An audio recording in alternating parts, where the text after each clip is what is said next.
성도 여러분 안녕하세요. 이 시간 섣부른 판단이라는 제목으로 말씀의 은혜를 나누겠습니다. 여러분은 혹시 MBTI라는 것을 아시나요? MBTI. 이 MBTI란 여기 마이어스 브릭스 타입 인디케이터의 앞글자를 딴 것입니다.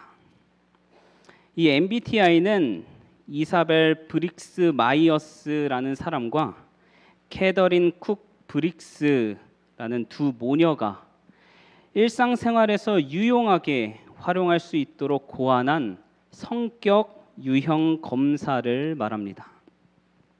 이 MBTI 성격 유형 검사는 예를 들어서 주기적으로 새로운 친구를 만든다. 여기에 해당되면 동의, 비동의 이렇게 표시를 합니다. 그리고 다른 사람이 울고 있는 모습을 보면 자신도 울고 싶어질 때가 많다. 일이 잘못될 때를 대비해 여러 대비책을 세우는 편이다. 등 총 93개의 문장에 답을 하면 이렇게 당신의 성격 유형은 이렇습니다 하고 알려줍니다. 그래서 이 사람이 내향형인지 외향형인지 직관형인지 현실주의형인지 사고형인지 감정형인지 알 수 있는 검사입니다. 총 16개 성격 유형 중 한 가지의 유형을 얻게 되는 것입니다. 이 MBTI는 좋고 나쁘거나 정상이나 비정상에 관한 내용이 아니라 자신과 타인의 선호 모습이 있다는 것을 인정하고 그 차이로 발생하는 역동을 건설적으로 활용하고자 하는 것이 이 MBTI 검사의 목적이라고 합니다. 이 MBTI가 최근 젊은 층에서 큰 인기를 끌게 되면서 사람을 처음 사귈 때 심지어는 면접장에서도 이 MBTI를 묻는 게 자연스러울 정도라고 합니다. 그런데 요즘 이 MBTI 검사는 재미와 흥미를 넘어서 마치 성격 증명서처럼 활용되고 있다는 것입니다. 그래서 어떤 회사의 채용 공고에는 특정 MBTI 성향을 가진 사람은 지원 불가하다는 공고를 내기도 한답니다. 이전에는 별자리나 혈액형을 가지고 재미삼아 성격을 나누지 않았습니까? A형이면 소심하다, AB형이면 성격이 좀 이상하다 등. 저희 부모님은 두 분 다 B형이신데 사람들이 자꾸 저한테 A형이냐고 물어서 하마터면 혈연 관계가 깨질 뻔하기도 했습니다. 혈액형을 가지고 성격을 논한다는 것은 그저 재미를 위해서 한다고는 하지만 이 MBTI는 논리적이고 과학적이라는 전제가 깔려 있다고 사람들은 말합니다. 그러나 우리는 여기서 의문을 제기하게 됩니다. 과연 인간을 16가지의 유형 중 한 사람으로 판단할 수가 있는가 하는 것입니다. 하나님께서는 각자의 아름다움과 개성을 살리셨고 외적으로든 내적으로든 똑같은 사람을 단 한 사람도 창조하시지 않으셨는데 말입니다. 그런데 요즘 사회는 사람을 그렇게 판단하고 있습니다. 그런 사회에 살고 있는 우리 역시 내 옆 사람을 그렇게 판단하고 있습니다. 각 개인의 아름다움을 존중하지 못하고 섣불리 판단해 버리곤 하는 것이지요.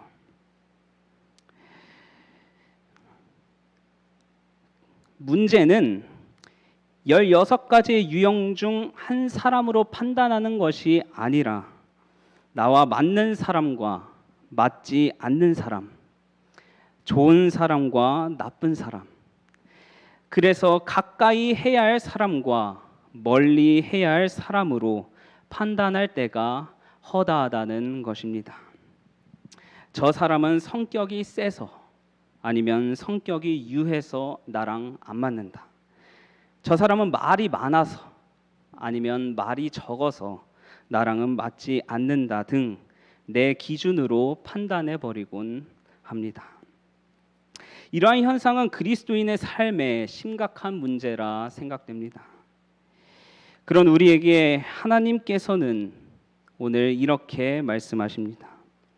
로마서 2장 1절로 3절 다 함께 읽겠습니다. 죄송하지만 히터 좀 꺼주시겠습니다. 로마서 2장 1절로 3절 다 함께 읽겠습니다. 시작.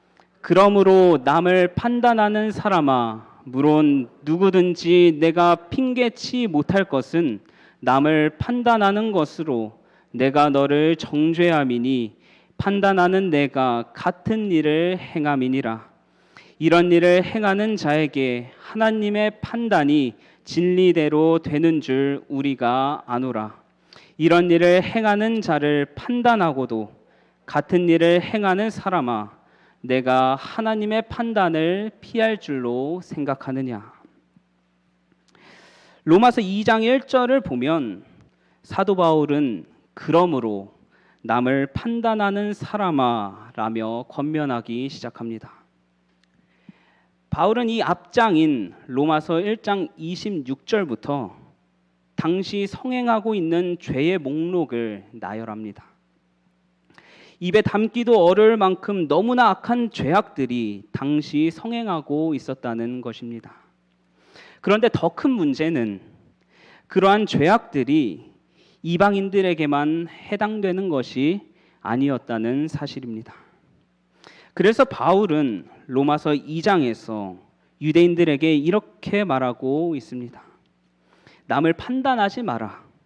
남을 판단하는 행동은 너 스스로 정죄하는 행동이다. 왜냐하면 너도 그들과 똑같이 죄를 짓고 있기 때문이다. 영감의 글에서는 더 분명하게 말합니다. 이와 같이 다른 사람들을 정죄하거나 비판하는 자들은 그들 스스로 죄가 있음을 공표하는 것이다. 왜냐하면 그들도 똑같은 짓을 하기 때문이다. 다른 사람들을 정죄함으로써 그들은 자기 자신에게 유죄 선고를 하고 있다.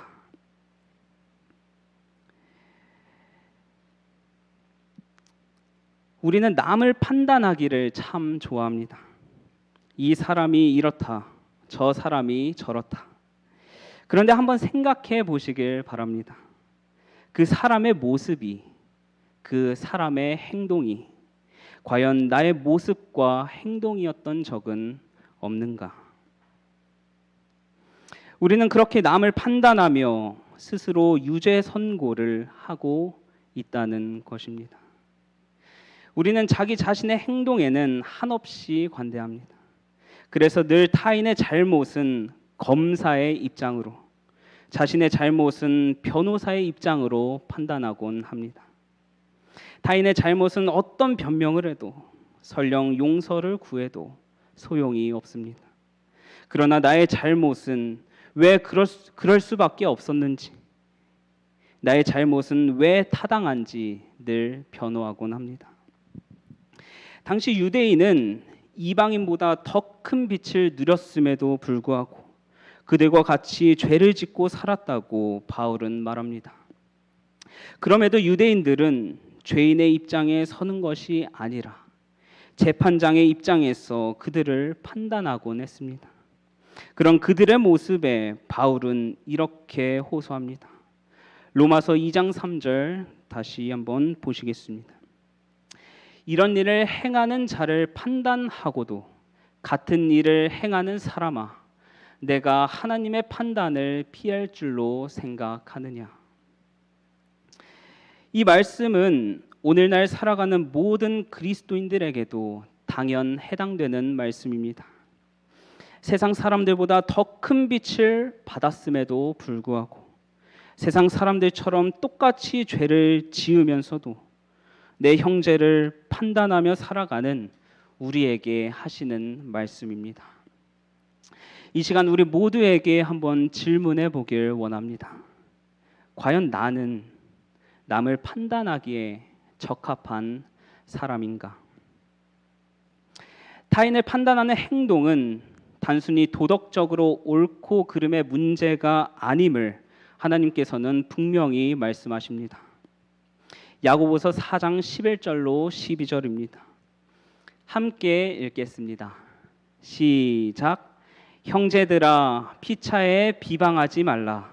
형제를 비방하는 자나 형제를 판단하는 자는 곧 율법을 비방하고 율법을 판단하는 것이라. 내가 만일 율법을 판단하면 율법의 준행자가 아니요 재판자로다. 입법자와 재판자는 오직 하나이시니 능히 구원하기도 하시며 멸하기도 하시느니라. 너는 누구간데 이웃을 판단하느냐? 내가 내 형제를 판단하는 행동은 단순히 도덕적으로 옳고 그름을 떠나서 누구의 권위를 넘보는 일입니까? 입법자와 재판자이신 오직 한 분, 하나님의 권위에 도전하는 행동입니다.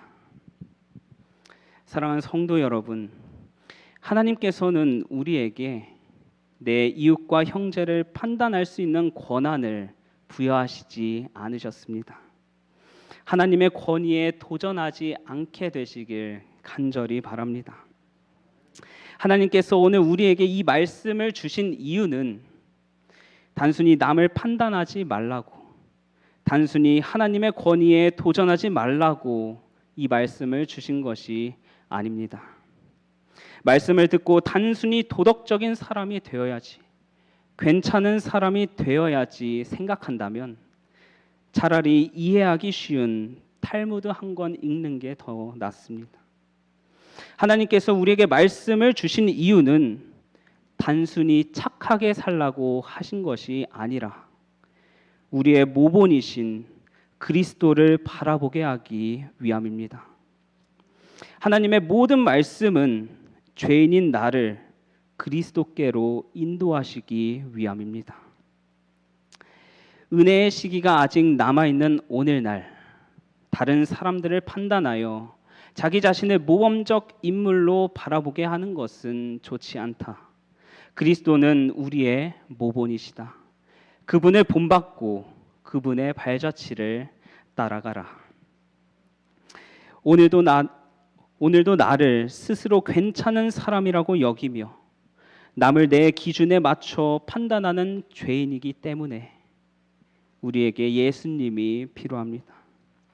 나와는 달리 예수님께서는 인간의 연약한 죄된 모습을 보고도 섣불리 판단하지 않으시기 때문에 오늘도 예수님의 은혜가 나에게 필요한 것입니다.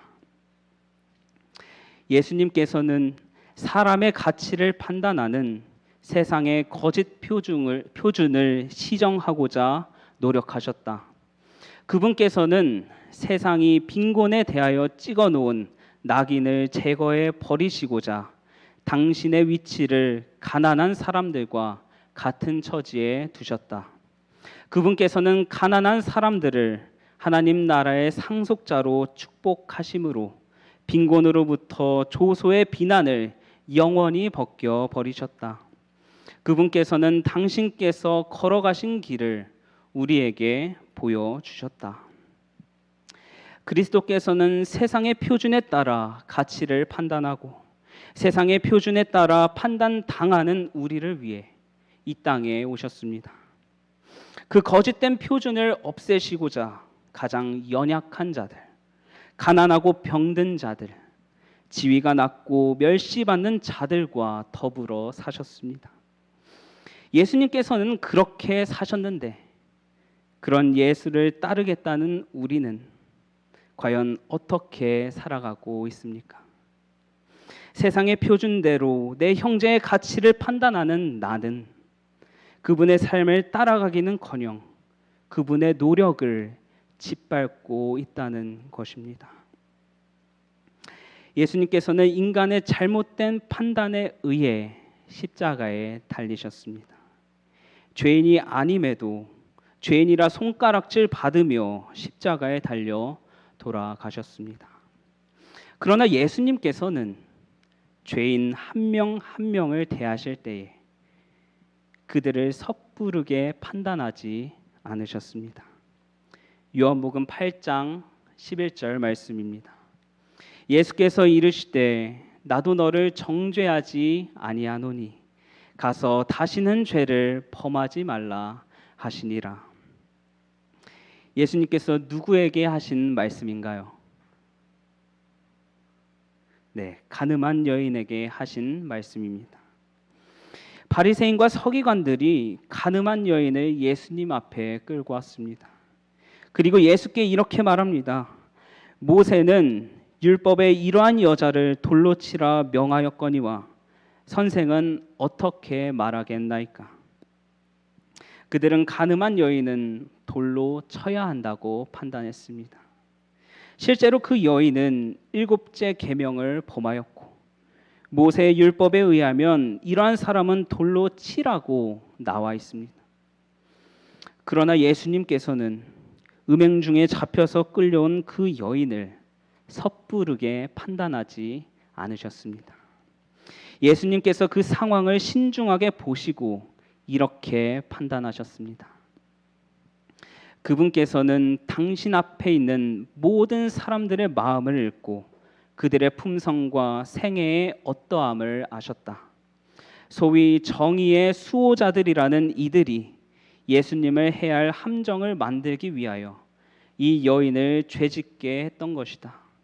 그분께서는 그들의 질문은 들은 척도 안 하시고 몸을 굽혀 시선을 땅에 고정시킨 채 흙에다 글씨를 쓰기 시작하셨다. 이 뒤의 이야기는 여러분들도 잘 아실 것입니다. 지금 예수님에게 중요한 문제는 잘잘못을 가려내는 문제가 아니었습니다. 예수님에게 가장 중요한 문제는 어떻게 하면 이 여인의 삶을 변화시킬 수 있을까?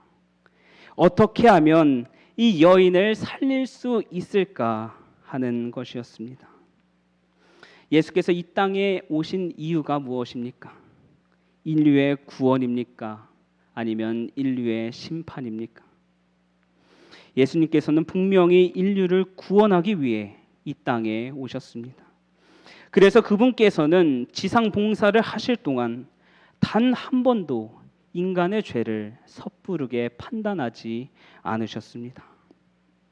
사랑하는 성도 여러분, 내가 내 형제를 판단하는 이유는 무엇입니까? 내 형제를 살리기 위함입니까? 아니면 심판하기 위함입니까? 예수님께서 그 여인에게 하신 행동을 우리는 반드시 기억해야 합니다.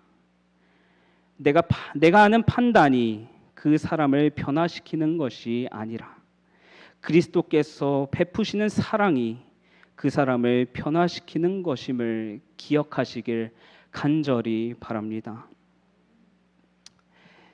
그때 나도 너를 정죄하지 아니하노니 가서 다시는 죄를 범하지 말라고 하시는 희망의 참 말씀이 그녀의 귀에 들려왔다. 그녀의 마음은 녹아내렸다. 그녀는 예수님의 발 앞에 엎드려 고마운 사랑의 마음으로 흐느껴 울면서 뜨거운 눈물로 자신의 죄를 고백하였다. 한번 새겨진 인식은 쉽게 바뀌지 않습니다. 가늠한 여인이 끌려왔을 때 그 여인은 누가 뭐라 해도 가늠한 여인이었습니다. 우리도 내 형제를 바라볼 때에 한번 머리에 새긴 인식을 쉽게 바꾸지 않습니다. 그 사람의 행동과 성격이 바뀌지 않았기 때문에 내 인식이 바뀌지 않는 것은 당연하다고 생각하기도 합니다. 그러나 이것은 분명 잘못된 생각입니다. 내가 그를 어떻게 바라보느냐에 따라 그 사람은 변화되게 되어 있습니다. 그리스도께서 그 여인을 간음한 여인으로 판단하지 않으시고 회개할 여인으로 판단하셨던 것처럼 말입니다. 사랑하는 성도 여러분, 그리스도께서 나 같은 죄인을 섣불리 판단하지 않으셨다는 사실을 잊지 마시길 간절히 바랍니다. 이제는 내 형제를 섣불리 판단하지 않게 되시길 간절히 바랍니다. 그리스도만 바라보라. 우리는 우리의 인성에 그리스도를 필요로 하고 그리스도께서는 우리 안에 거하시기를 원하신다. 우리들 각자는 오류에 빠지기 쉬운 인간이기 때문에 마음 가운데 영광의 희망이신 그리스도께서 계시지 아니하시면 동역자들을 우리의 기준과 판단으로 평가하는 엄청난 실수를 저지르게 된다. 하나님께서는 속을 보신다. 하나님께서는 모든 선을 보시며 모든 악을 가려내신다. 그대의 형제들에 대한 판단은 그분에게 맡기라. 사랑하는 성도 여러분, 오늘도 우리에게는 그리스도가 필요합니다. 그리스도를 죄인이라 손가락질한 판단이 그리스도를 십자가에 달려 돌아가시게 했던 것처럼 나의 연약한 판단이 내 형제를 다치게 하고 있지는 않은가 되돌아보는 시간이 되시길 바랍니다. 판단할 권리가 우리에게 없음을 감사하게 되시길 바랍니다. 사랑하는 성도 여러분, 이 시간 이후로 판단의 짐을 내려놓게 되시길 간절히 바랍니다. 모든 판단은 하나님께서 하실 것입니다. 우리가 이 세상에 살아가면서 해야 할 일은 내 형제를 판단하는 것이 아니라 내 형제를 사랑하며 살아가야 하는 것입니다. 예수께서 이 죄인의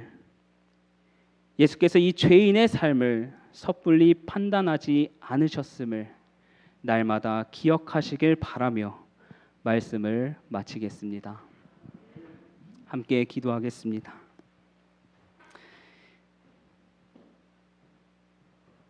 우리의 연약함을 동정하시는 아버지 하나님, 죄인이라는 표를 달고 태어났지만 그럼에도 저희의 모습을 판단하지 않으시는 은혜에 감사드립니다. 회개하는 자를 어김없이 용서하시고 의롭다 칭해 주시는 은혜에 감사드립니다. 받은 은혜 생각하며 이제는 내 형제를 판단하지 아니하고 그리스도의 은혜의 자리로 함께 걸어 나가길 간절히 원합니다.